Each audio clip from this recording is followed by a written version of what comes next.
guys, it's Monica here. I am so excited to introduce you to Real Estate Fight Club's newest partnership, Cyberbacker. Cyberbacker is the best in the business for virtual assistants.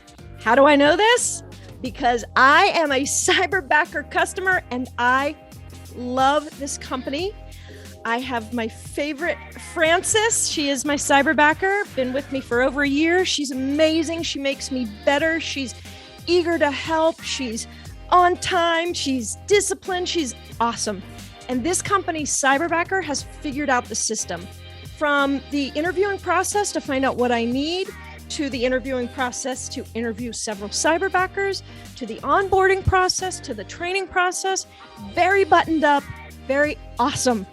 You and I both know it's time for you to leverage. It's time for you to take that step, and Cyberbacker is a really safe, awesome solution. Make sure to mention Fight Club, and you will be getting a free gift. All right? Do it. Make the call. See ya. Man, I am excited about Alex Piech. Hey, Alex, how are you doing today? I'm doing good, Jen. How are you? Good. Now, we are going to talk about how to get a buyer agreement signed. And this is when people listen to the podcast, they know literally every time we mention this. Can you create some context so that they know that I'm not crazy, why it's important? Yeah. So it's funny. We were chatting about this just a couple of days ago about some of the upcoming class action lawsuits that are really going to impact real estate agents, and specifically agents who work predominantly on the buy side, on how we are compensated. Right. And that kind of sparked the conversation of, listen, if you can't deliver enough value to the buyer to where they would be willing to pay you out of their pocket, you might be screwed in the next couple of years in real estate. Exactly. So the question was like, well, how do you do it? And you and I use the exact same word. It was a consultation with the buyer. And to me, I've always done this. This is the way it was taught to me. My mentor and coaches have trained me. Always do a consultation. Differentiate yourself from the competition, whether it's what you do and how you serve the clients. Make sure it solves their big problem that they're trying to solve.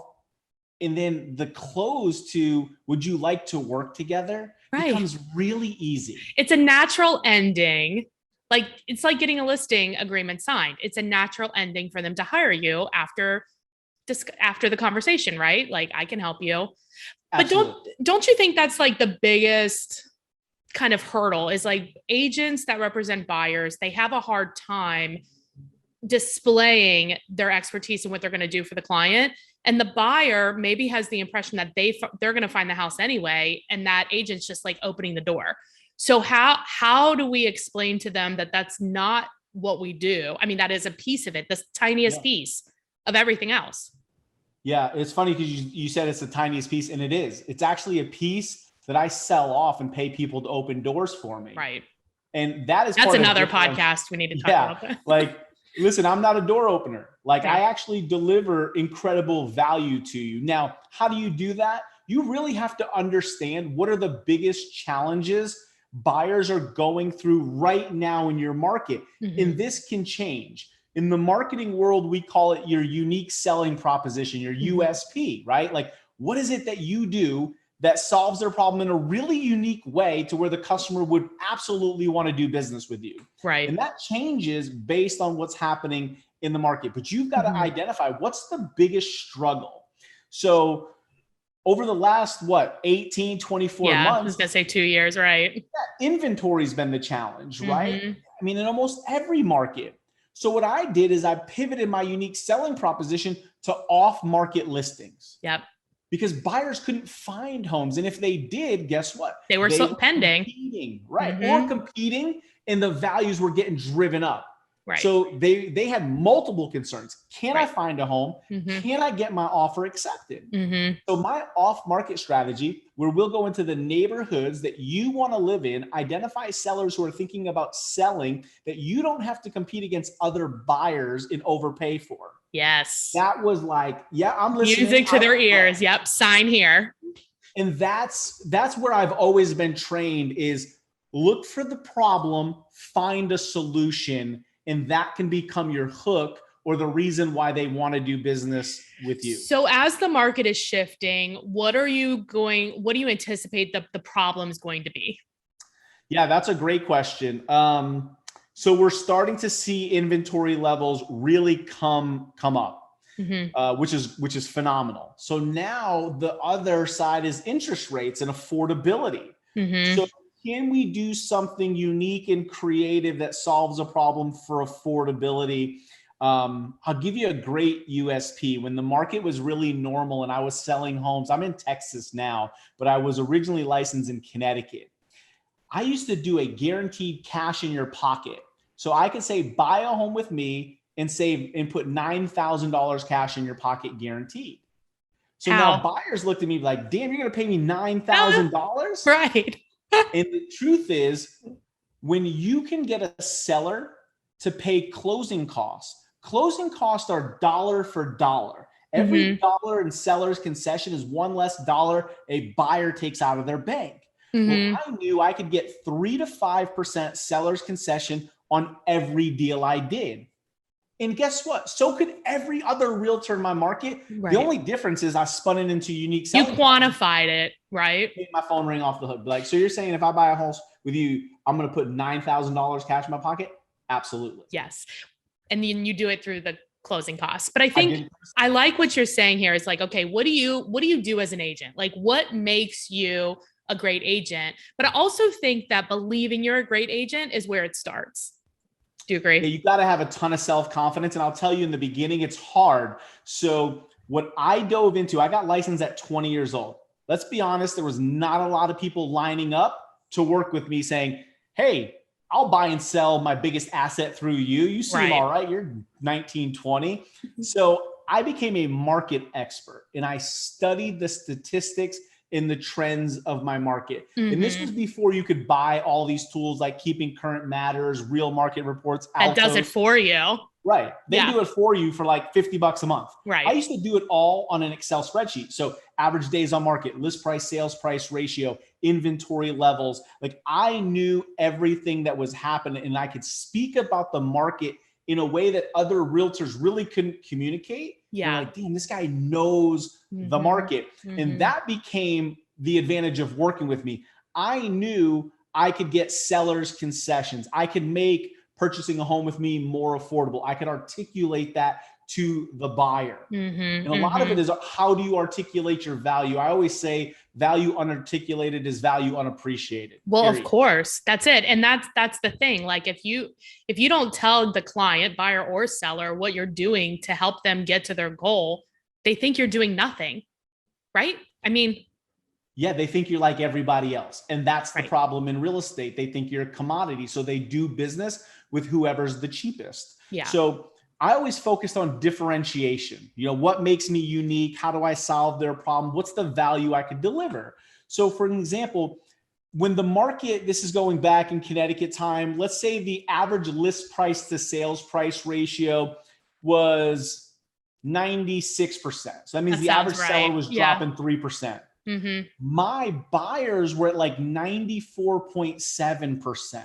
Which is so great. I was delivering like a 1.3, 1.5 additional savings. So all I did was take 1.5 points, multiplied it by my average sales price. And I knew I could save you $3,500. I can on average get you a $3,500 better deal than if you just picked any Joe Schmo realtor in the MLS, because I knew how to negotiate. I knew how to write offers. So I could show them, which was really important.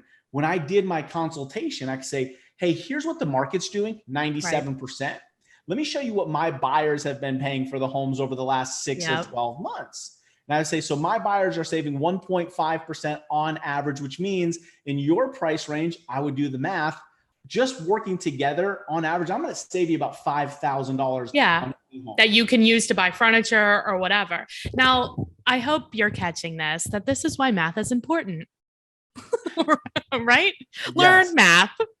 Yeah. So what is your process? You have a lead that comes in from whatever your resources are. What happens? So obviously, you know, as we are prospecting and making those calls, we've put scripts together that actually take our unique selling proposition, what we do for you, how we solve your problem, and we really put that into the script. And that's what makes people say, okay, I'm listening. Right. And then once you that you're not normal too, like, oh, something's different here. Right. They're helping me.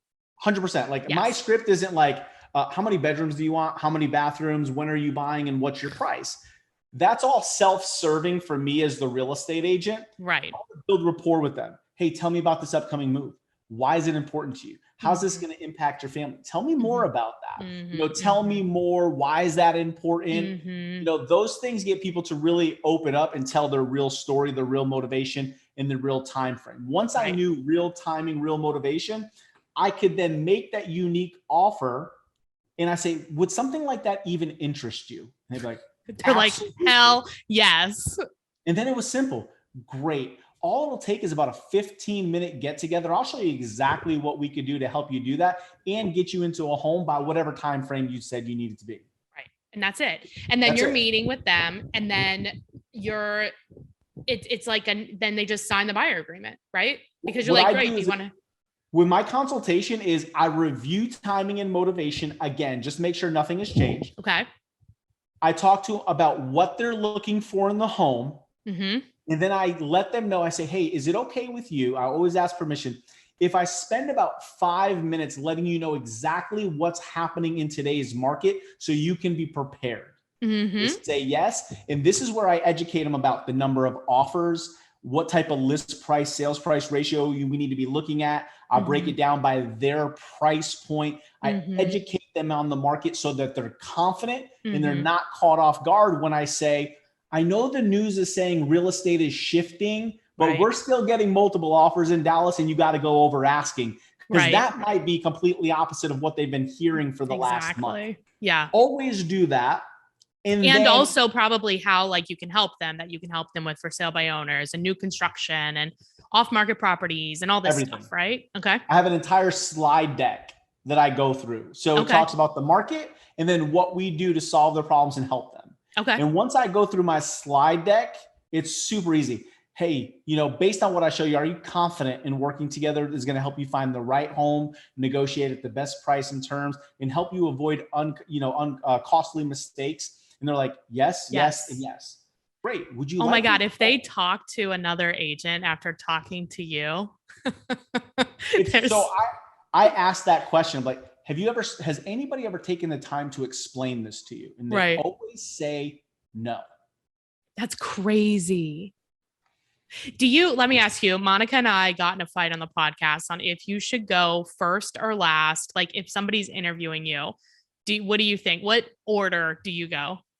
That's a great question. It depends if it's a buyer or seller. If it's a buyer, I don't care because no one's doing a presentation to buyers anyway. So I'm going to win that one almost every single time. If it's a seller, I prefer to go last because what I do is so different.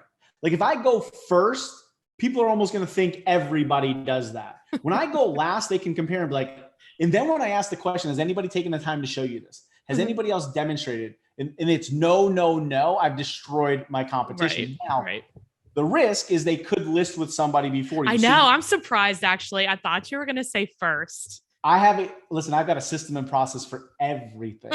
So before I get off the phone, again, I do an over the phone consultation with sellers. Yeah. So I have booked my appointment and I tell them, listen, I just need one thing from you. I'm going to put in a ton of preparation before we get together. And I know there's some agents that, they're going to do things like drop their commission, do all these things to try to get you to sign before you get to see what we do that's so different and why we get our sellers up to 18% more money for their home.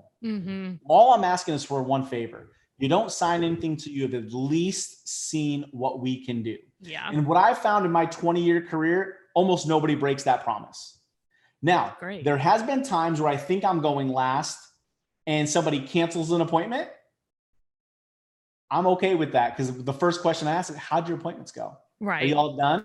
Like, well, so had to reschedule.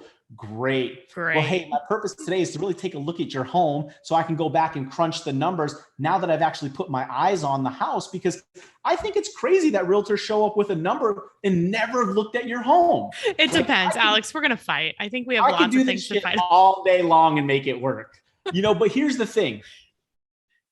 If you go first, you got just deliver a ton of value to where I want to work with you. Be like, you know what? I know you probably set up some other appointments. If you give me those numbers, I'll gladly cancel those. Exactly. And that's why I love going first. And hey, don't worry. They will give them the first opportunity to bring a buyer. Yep. That's it. And they're like, okay. What I love about real estate, there's no right or wrong way. You just have to have a way and really work it and master it, because you're going to be confident going first. Yep. So I love real estate. There's a ton of different ways to do it. There is. So, okay, let's wrap up. You're a fountain of information, and I want to give people the opportunity if they want to get a hold of you. So I want to talk about that last, but first I want to talk about, so let's wrap up this conversation on buyer agreements. So let's say that, okay, people are now convinced, they know that they're going to have to do it. Yep. What is your first step or tip to help them get into the rhythm of making this consultation and signed buyer agreement a habit? Yeah. So my consultation has always been something, and that I've always done. So once you do that, here's the best tip that was given to me. When it's time for paperwork, start with the easiest form first that has no commitment. So in Texas, it's the IABS, Information About Broker Services. It's not a contract. It doesn't obligate you to work with me. It just tells you who I am and that your information is private, blah, blah, blah. Okay. I start with that. Okay. And if they sign that, guess what? You're signing good. Everything. Yeah. So I go easiest to hardest, which is the actual buyer rep is the last form. And then, so I'm a big marketing guy. So if you want to increase conversions, reduce risk. So I have a risk reversal guarantee when people work with me. You're not 100% satisfied with my services at any time, you can cancel me. That's it. Boom. There is no risk in working with me. Now I do some other things like love it or leave it, where if you're not 100% satisfied with the home that we sell you, we'll list it 100% for free. Those are risk reversal strategies. All of that is layered into my consultation and what I do. And it's what makes the conversion to the buyer rep easy. Yeah. The reason agents don't do it is up here in their mind. For some reason, nobody told them to do it early on. They've got these limiting beliefs. But I always tell agents, would you list a home without a listing contract? Would you pay for pictures, staging, all this shit? Pay for it without a no. Well, why would you put a buyer in your car and drive them around town for a month? Right. That's ridiculous. And yeah, agreed. Boom. All right, Alex. You have a website. If people want to talk to you, tell us a little bit about how this can help them and what this strategy session is. Yeah. So I love helping real estate agents, whether it be you're very passionate about it. Yes. I absolutely love it. So if anybody wants to go to nextlevelstrategycall.com, you could book 45 minutes in my calendar anytime. And what I like to do is get to know you, your business, what your goals are, where you are now, what we're trying to achieve, what the gap is, and actually help you put a real strategy and plan of action together within our 45 minutes. Usually we can uncover $50,000 to $100,000 in GCI already existing in most agents' businesses that they're just not even aware of. I believe it, actually. So nextlevelstrategycall.com. 45 minutes with you anytime, talk about whatever. Yeah, we got nothing to sell. It's just all about you and your business. You got to have stuff to sell, Alex. That's my strategy for But if people do have a referral in Dallas, how can they get a hold of you? Yeah, that's the best way. I'm on all social platforms under my name, Alex Piech. Really hard to spell the last name, but it's Pie with CH at the end. So they could do that. Website, Google. We're all over. You're a marketing guy. You're everywhere. That's the idea of marketing, is everywhere. Omnipresence. Awesome. Well, I really appreciate you being on. Thank you. Thank you for the invite. Had a blast. Thanks. Hi guys, Monica Weakley here. You know how you're supposed to post about real estate every single day on Facebook? Yes, you do. And the reason is, if we don't remind our Facebook friends what we do for a living and how we help people, they will forget about it. We know it's our job to inform, educate, and demonstrate what we do for a living. Well, I'm coaching agents all around the country, and they understand that, but they're not doing it. And I ask them, why aren't you doing it? Probably just like you. And they said, Monica, we don't know what to post. Can we just borrow your stuff? Because I love creating Facebook posts. And these can often be used over on Instagram as well. So I said yes, and people were borrowing my stuff. So I created finally a product that you can sign up for free. It is free, guys. There is no reason for you not to sign up for this. It's ghostposter.com, GHOSTPOSTR, no E in there, just TR.com. And what you're going to get is you're going to get a Facebook posting idea to your email every single day. So not only do you have this great idea, but you've been reminded, oh yeah, I need to post. And that's Monday through Friday. And if you don't love the post, or you think, gosh, I'd like something else, well, you're also going to get access to a library of over 600 different posts for you to choose from by category. You're going to love it. Go sign up, ghostposter.com. Don't waste a minute. And then be sure to join the private Facebook group. All right, I'll see you in there. Don't forget to hit the subscribe button so you don't miss a podcast.